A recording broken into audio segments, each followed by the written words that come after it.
Hello student, good morning.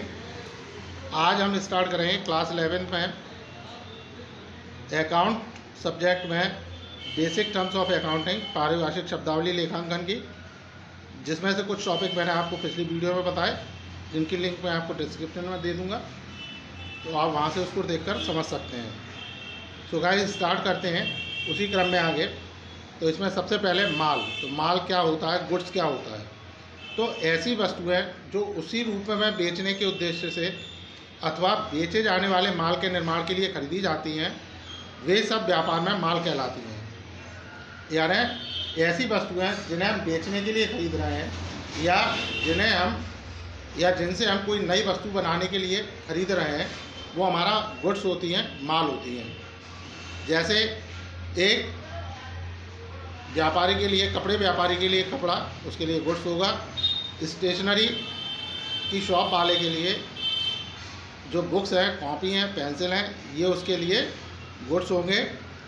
ये कोई builder है, एक जो बिल्डर यानी जो भवनों को क्रय विक्रय करने का काम करता है, वो उसके लिए बिल्डिंग गुड्स होगी। इसी तरह से जो व्यक्ति जानवरों से संबंधित व्यापार करते हैं, उनके लिए वो जानवर गुड्स होंगे। इसी क्रम में जब आगे चलेंगे तो अगला है लेनदार, क्रेडिटर्स।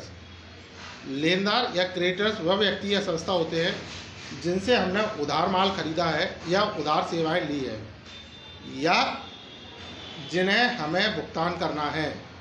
जिन्हें व्यापार या व्यापारी भुगतान करेगा, वो व्यापार के लिए लेनदार या क्रेडिटर्स होंगे। इन्हें हम कई नाम से, हिंदी में कई नाम से जानते हैं, जैसे ऋणदाता, उत्तमर्ण, ऋण देने वाला आदि नामों से हम इसको जानते हैं। इसी में आगे चलेंगे तो डेटर्स वह व्यक्ति होते हैं या वह संस्था होती हैं जिन्होंने हमसे उधार माल खरीदा है, यानी जिनको हमने उधार माल बेचा है, या ऐसे व्यक्ति, ऐसी संस्थाएं जिनसे व्यापार को पैसा लेना है, व्यापार या व्यापारी को पैसा प्राप्त करना है। यानी वह व्यक्ति या वह संस्थाएं जिनको हमने उधार माल बेचा है, वो हमारे देनदार या डेटर्स कहलाते हैं। हिंदी में इसके कई नाम हैं, जिनमें देनदार, ऋणी, अधमर्ण आदि नामों से हम उनको जानते हैं। इसी क्रम में आगे बात करेंगे डूबत ऋण की। डूबत ऋण, बैड डेट्स। तो बैड डेट्स या डूबत ऋण क्या होते हैं? तो व्यापारी द्वारा जब उधार माल बेचा जाता है, तो ऐसी स्थिति में संपूर्ण रकम हमें अपने देनदारों से प्राप्त हो जाए, यह संभव नहीं है या आवश्यक नहीं होता। ऐसी स्थिति में जो उधारी की वह रकम जो हमें प्राप्त नहीं हो पाती या अप्राप्त रह जाती है, रिसीव नहीं कर पाते हम उसको रिकवर नहीं कर पाते हैं, तो हमारे लिए बैड डेट्स या व्यापार के लिए डूबत ऋण होगा। और ये एक तरह का व्यापार के लिए लॉस होते हैं, हानियाँ होती हैं। इन्हें भी हम हिंदी में कई नामों से जानते हैं, जैसे डूबत ऋण, अप्राप्त ऋण, अशुद्ध ऋण आदि। इसी क्रम में आगे चलेंगे तो डेबिट और क्रेडिट शब्द, इनका सामान्यतः अकाउंट्स में बहुत यूज़ होता है, लेकिन हमें इनका मीनिंग समझना होगा। तो ये डेबिट या क्रेडिट होते क्या है? तो अंग्रेजी बही खाता प्रणाली में, इन डबल एंट्री सिस्टम में या अंग्रेजी बही खाता प्रणाली के अंदर जो अकाउंट्स होता है, अकाउंट्स में दो साइडें होती हैं, एक लेफ्ट हैंड साइड, एक राइट हैंड साइड, बायां पक्ष और दायां पक्ष। तो जो हमारा लेफ्ट हैंड साइड है, बायां पक्ष है, उसको हम डेबिट कहते हैं। इसको हिंदी में नाम और विकलन के नाम से जाना जाता है, और इसको इंग्लिश में शो करने के लिए इसका जो एब्रीविएट फॉर्म होता है या इसका जो शॉर्ट फॉर्म होता है, संक्षिप्त रूप होता है, वो DR से उसको शो किया जाता है, DR से लिखते हैं। इसी क्रम में आगे चलेंगे क्रेडिट। तो अंग्रेजी बही खाता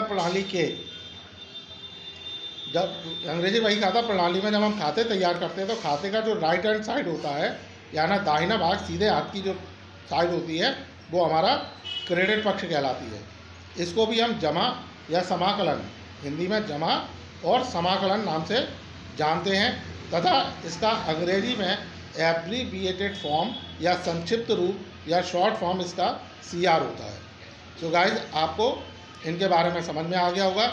इसी क्रम में हम आगे समझेंगे आगे स्टॉक और डिस्काउंट के रूप में इस स्टॉक और डिस्काउंट के बारे में समझेंगे।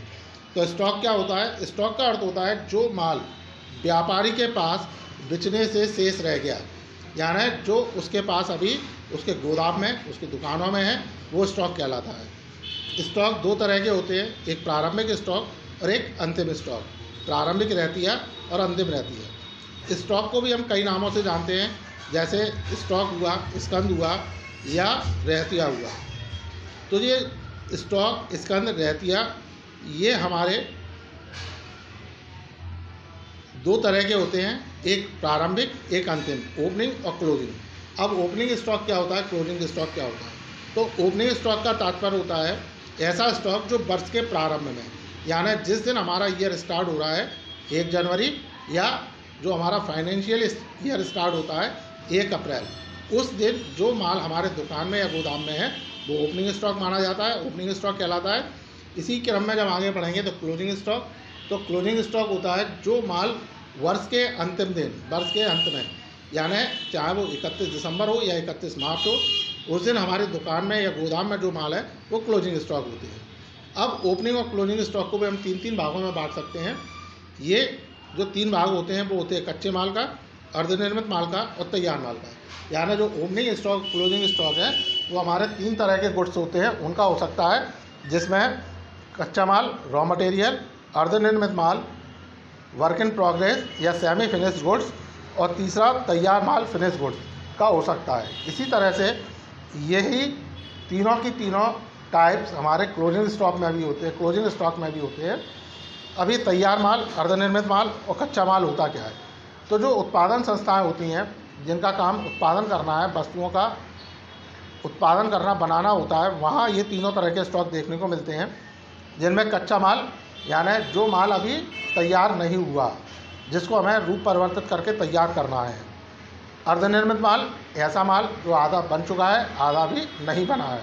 और तैयार माल जो पूरी तरह से तैयार है, जो बिक्री योग्य माल हो गया, वो हमारा तैयार माल होता है। इसी क्रम में आगे बढ़ेंगे तो बट्टा, डिस्काउंट, कटौती। तो जो बट्टा होता है, बट्टे का अर्थ होता है कि जब किसी व्यापारी द्वारा माल क्रय या विक्रय किया जाता है तो उसको उस पर दी जाने वाली छूट, यानी उसकी जो बीजक मूल्य होता है, बीजक मूल्य से, या हम इसको इस तरह से समझ लें कि जब व्यापारी द्वारा किसी व्यक्ति को, किसी भी संस्था को या किसी अन्य व्यापारी को जब माल बेचा जाता है, उस समय उसके बीजक मूल्य में जो राशि कम की जाती है, उसके बिल में जो राशि कम की जाती है, वो डिस्काउंट कहलाती है। इसके भी कई नाम हैं, बट्टा, कटौती, छूट, अपहार, इन नामों से हम इनको जानते हैं।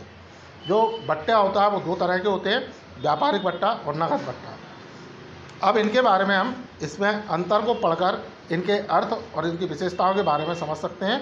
तो मैं आपको स्टार्ट करता हूँ अंतर पढ़ाना। तो सबसे पहले उद्देश्य, तो जो हमारा व्यापारिक बट्टा होता है उसका उद्देश्य माल की बिक्री बढ़ाने के लिए किया जाता है। यानी जो व्यापारिक बट्टा होता है इसका उद्देश्य माल की बिक्री बढ़ाना है। और जो हमारा नगद बट्टा होता है वह ग्राहकों को नगद पैसा देने के लिए, प्रेरित करने के लिए दिया जाता है कि जिससे ग्राहक जल्दी से जल्दी हमें नगद भुगतान करें।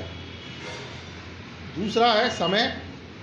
यह माल का क्रय करते समय, व्यापारिक बट्टा जो होता है वो माल खरीदते समय दिया जाता है या विक्रय करते समय दिया जाता है। और नगद बट्टा केवल भुगतान के समय, जैसा हमने पढ़ा कि वह व्यापारिक बट्टा देने का उद्देश्य, नगद बट्टा देने का उद्देश्य क्या होता है कि हम अपने ग्राहकों को रोकड़ राशि देने के लिए प्रेरित करें। तो इसका जो नगद बट्टे का जो समय होता है वह भुगतान प्राप्त करते समय या भुगतान करते समय दिया जाता है। लेखा,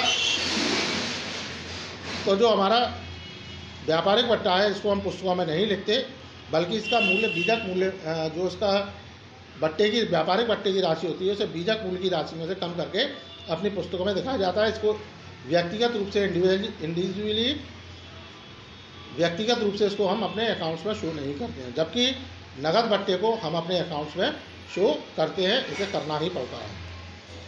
फिर है किस राशि पर, तो यानी जो व्यापारिक बट्टा है वो किस राशि पर दिया जाता है, तो व्यापारिक भत्ता हमेशा, जैसा मैंने आपको बताया, बीजक मूल्य या उसके अंकित मूल्य, जो उसकी MRP प्रिंट रेट होता है उस पर दिया जाता है, या जो इसका बीजक मूल्य होगा उस पर दिया जाएगा। जबकि नगद भत्ता जो राशि भुगतान की जा रही है, जो राशि भुगतान के रूप में प्राप्त हो रही है, उस राशि पर दिया जाता है। राशि तो व्यापारिक भत्ता जो होता है उसकी राशि सामान्यतः बड़ी होती है, और जबकि नगद भत्ते की राशि सामान्यतः छोटी होती है। अब इन्वॉल्व अगर हम इसके अर्थ की बात करें तो व्यापारिक भत्ता और नगद भत्ता क्या होता है, तो व्यापारिक भत्ता और नगद भत्ते के बारे में आपने अंतर पढ़ के समझ ही लिया होगा क्या होता है। तो व्यापारिक भत्ता क्या होता है, जिसमें हम बिक्री बढ़ाने के उद्देश्य से माल क्रय विक्रय करते समय जो राशि व्यापारी द्वारा कम ली जाती है वो व्यापारिक भत्ता कहलाती है। इसका लेखा पुस्तकों में हम नहीं करते हैं और इसकी राशि सामान्यतः छोटी होती है। जबकि नगद भत्ता यह अपने ग्राहकों को शीघ्र भुगतान करने के लिए प्रेरित करने के लिए नगद भत्ता दिया जाता है। यह हमेशा भुगतान प्राप्त करते समय या भुगतान करते समय दी जाएगी और इसका लेखा पुस्तकों में किया जाता है। सो गाइस, आपको ये पारिभाषिक शब्दावलियाँ समझ में आई होंगी। अगर इनसे संबंधित कोई भी डाउट्स हैं, आपके कोई क्वेरीज हैं, तो आप कमेंट बॉक्स में कमेंट करके आप उसके बारे में पूछ सकते हैं। So guys, thank you.